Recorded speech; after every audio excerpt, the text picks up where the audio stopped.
Good morning, students. Today we'll do the second poem of your textbook, that is Fire and Ice, written by Robert Frost. Now you already know about Robert Frost. I have already explained about the poet in the previous poem. Fire and Ice is a symbolic poem that revolves around two opposite things, that is, fire that symbolizes desires, wishes, and wants. So let me tell you, students, this poem basically talks about the symbols that is used in terms of fire and ice.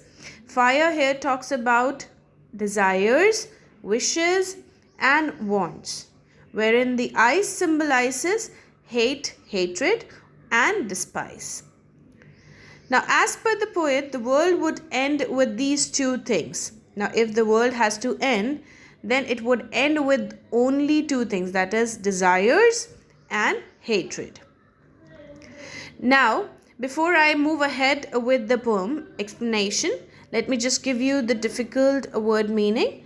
One is perish. Perish means to die. Suffice. Suffice is to be sufficient, to be enough.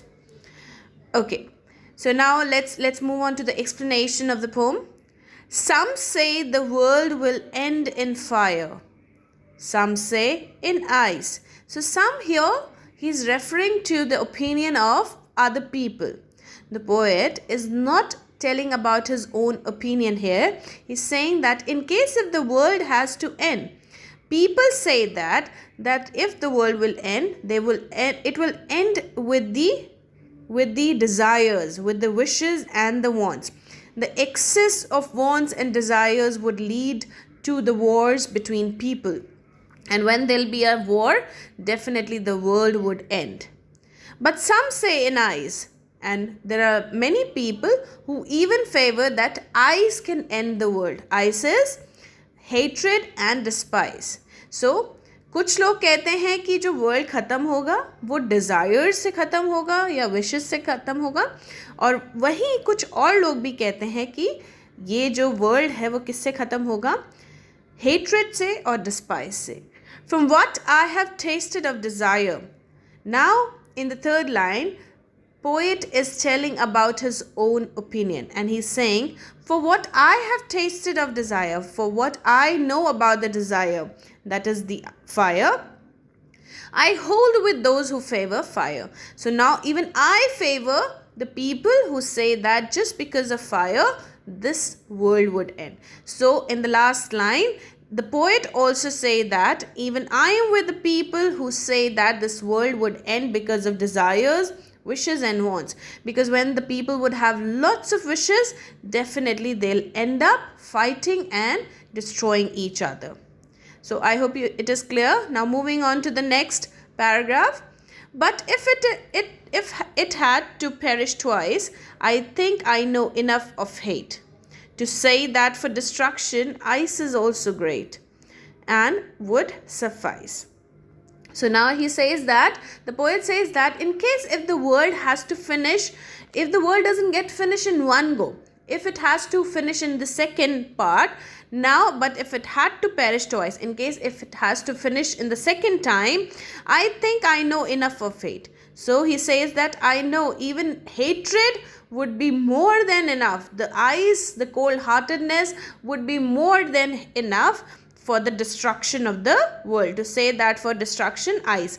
So in case if the world doesn't get finishes up in one go, and if the second chance would be there, it means even the ice would be more than sufficient to finish the world, is also great and would suffice. So even ice would be more than enough, it would be more than sufficient to finish the world.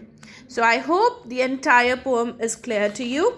Now moving on to the poetic devices. Poetic devices in the poem that are used is anaphora.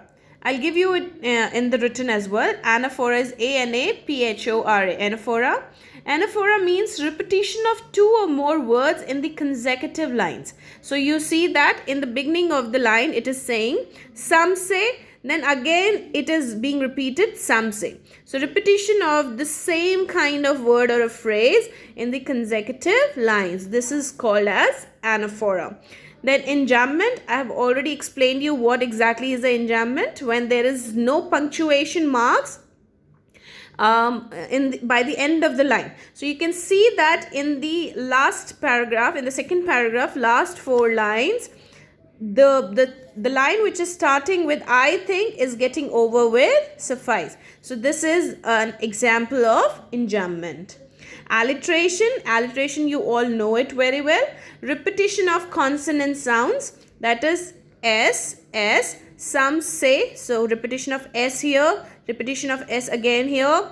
Then favor, fire, F, F. So this is an example of alliteration.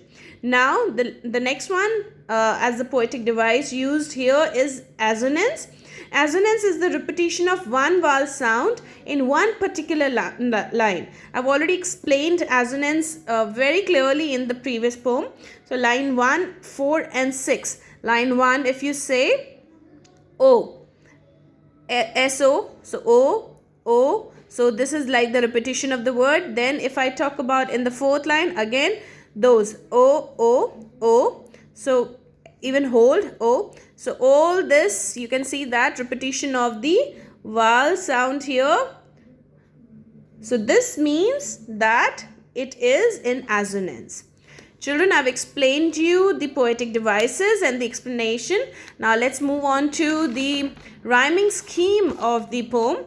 The full poem is like for good 9 lines. So let us divide it into 3 equal parts. 1, 2, 3. That is, for the first 3 we have A, B, A.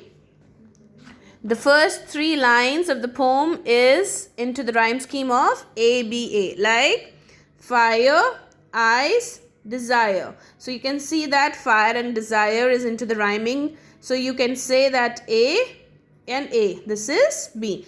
And the next 3 lines, if I talk about fire, twice and hate.